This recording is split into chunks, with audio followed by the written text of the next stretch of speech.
Next हमारा एक physics का सवाल है जो रोटेशन चैप्टर से लिया गया है। हमारे पास एक m मास का r रेडियस का एक यूनिफॉर्मली डिस्ट्रीब्यूटेड डिस्क है और एक हॉरिजॉन्टल प्लेन में रखा हुआ है। This is your horizontal plane.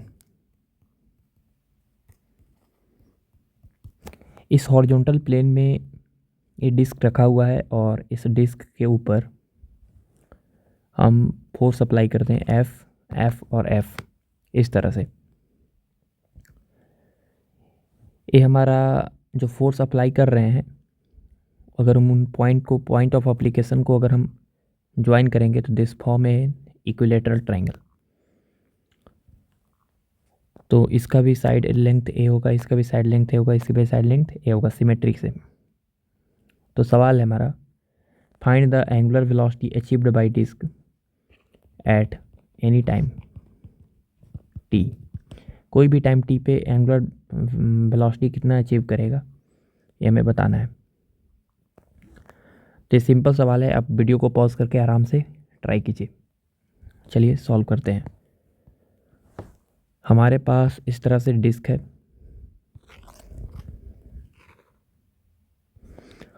और इस पर 3 फोर्स लगाए जाते हैं ऐसे, और ये तीनों के तीनों जो है ऐसे इक्विलेटरल ट्रायंगल फॉर्म करते हैं।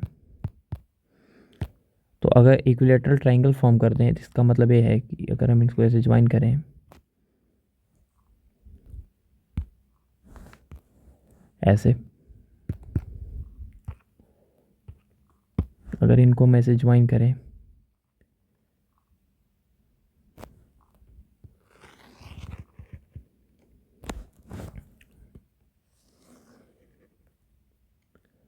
इन तीनों पॉइंट्स को ऐसे हम अगर ज्वाइन करेंगे तो इस तरह से एक इक्विलेटरल ट्रायंगल फॉर्म होता है इस तरह के। अब अगर हम फोर्सेस को दिखाएं यहाँ पर, तो एक फोर्स ऐसे लग रहा है, इस पॉइंट को नाम दे रहे हैं हम ए, इस पॉइंट को नाम दे रहे हैं बी और इस पॉइंट को नाम दे रहे हैं सी। तो इस पर फोर्स ऐसे लग रहा है ऐसे।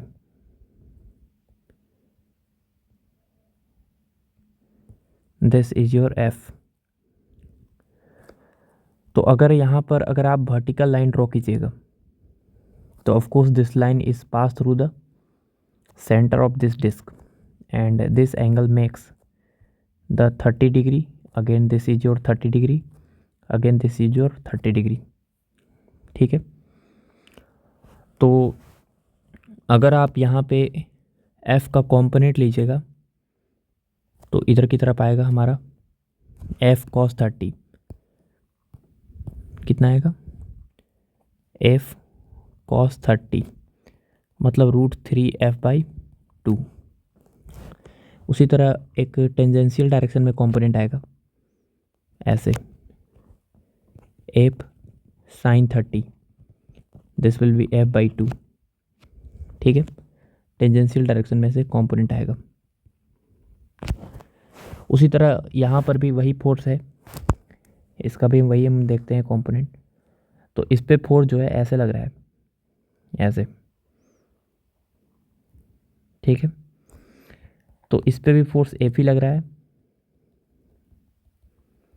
तो अगर हम यहाँ पर भी ऐसे ही लाइन ड्रॉ करेंगे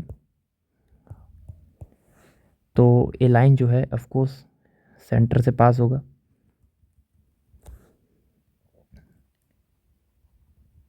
और again this angle is your 30 degree, again this angle is your 30 degree.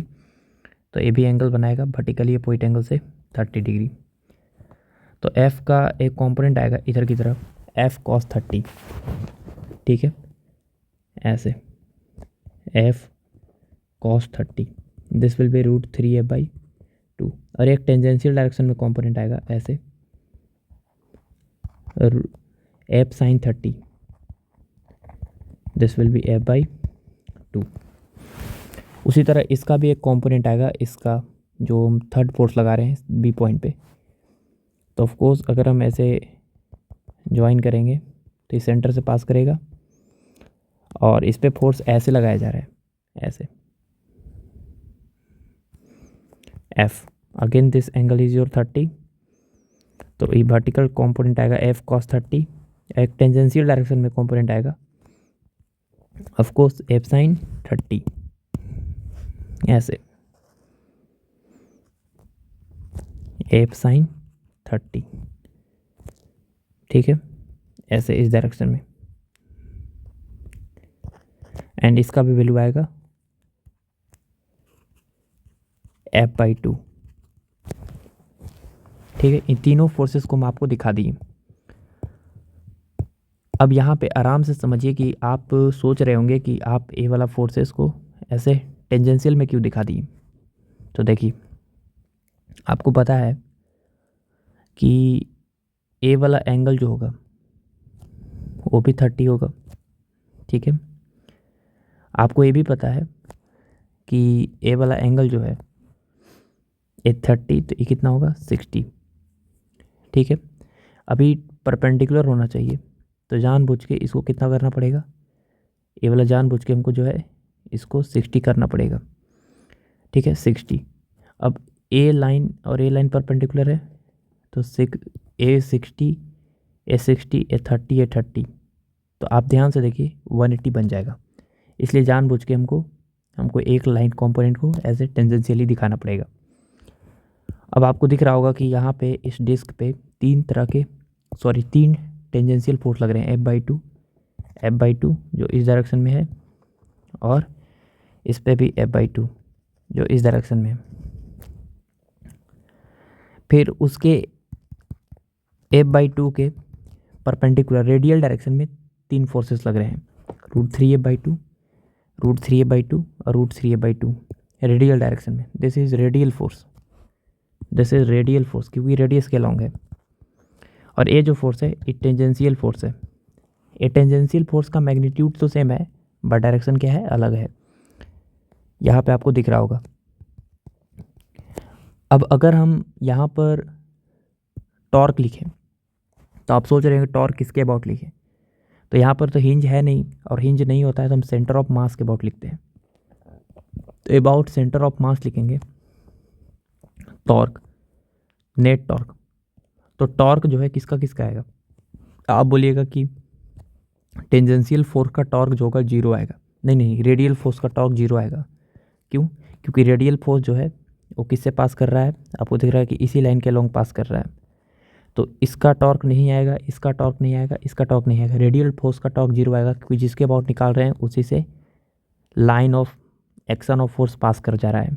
तो टॉर्क जो है सेंटर ऑफ मास के अबाउट वो रेडियल फोर्स का 0 होगा।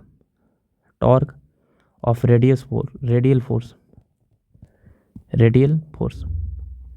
About centre of mass will be zero.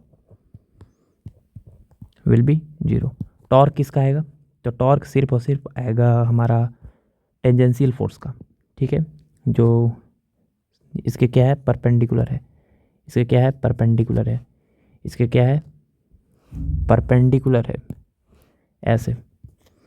तो टॉर्क कितना आएगा, तो टॉर्क इक्वल टू आएगा मेरे पास, चलिए यहाँ कैलकुलेट करते हैं।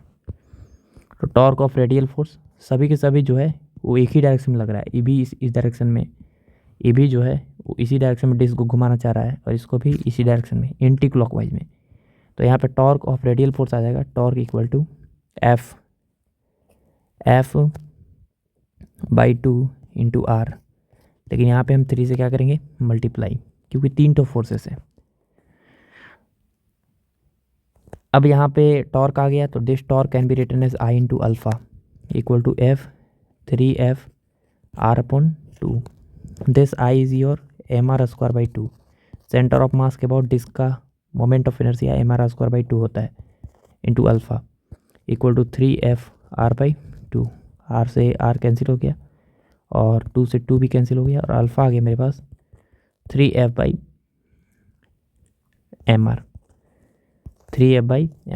ये अल्फ़ा आ गया। तो इस डिस्क का एंगुलर एक्सेलरेशन आ गया 3F/mr।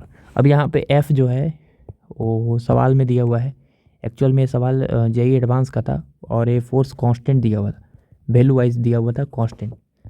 तो फोर्स अगर दिया हुआ है, एफ कांस्टेंट है, तो इस केस में आप बोल सकते हैं कि मास तो कांस्टेंट होगा, रेडियस कांस्टेंट ही होगा, एफ कांस्टेंट ही है, तो अल्फा कांस्टेंट आ गया। अल्फा कांस्टेंट आ गया तो आप वो सर्कुलर मोशन वाला इक्वेशन ऑफ मोशन यूज कर सकते हैं। तो omega is equal to omega nought plus alpha into T, और इनिशियल एंगुलर वेलोसिटी 0 था। सवाल में लिखा हुआ था, देखिए कि डिस्क जो है इनिशियली वो किस में है, रेस्ट पर है। तो ओमेगा इज इक्वल टू कोई भी टाइम टी पे एंगुलर वेलोसिटी आ गया 3f/m/r इंटू टी, यही आंसर हो गया। ठीक है, चलिए, ऑल द बेस्ट।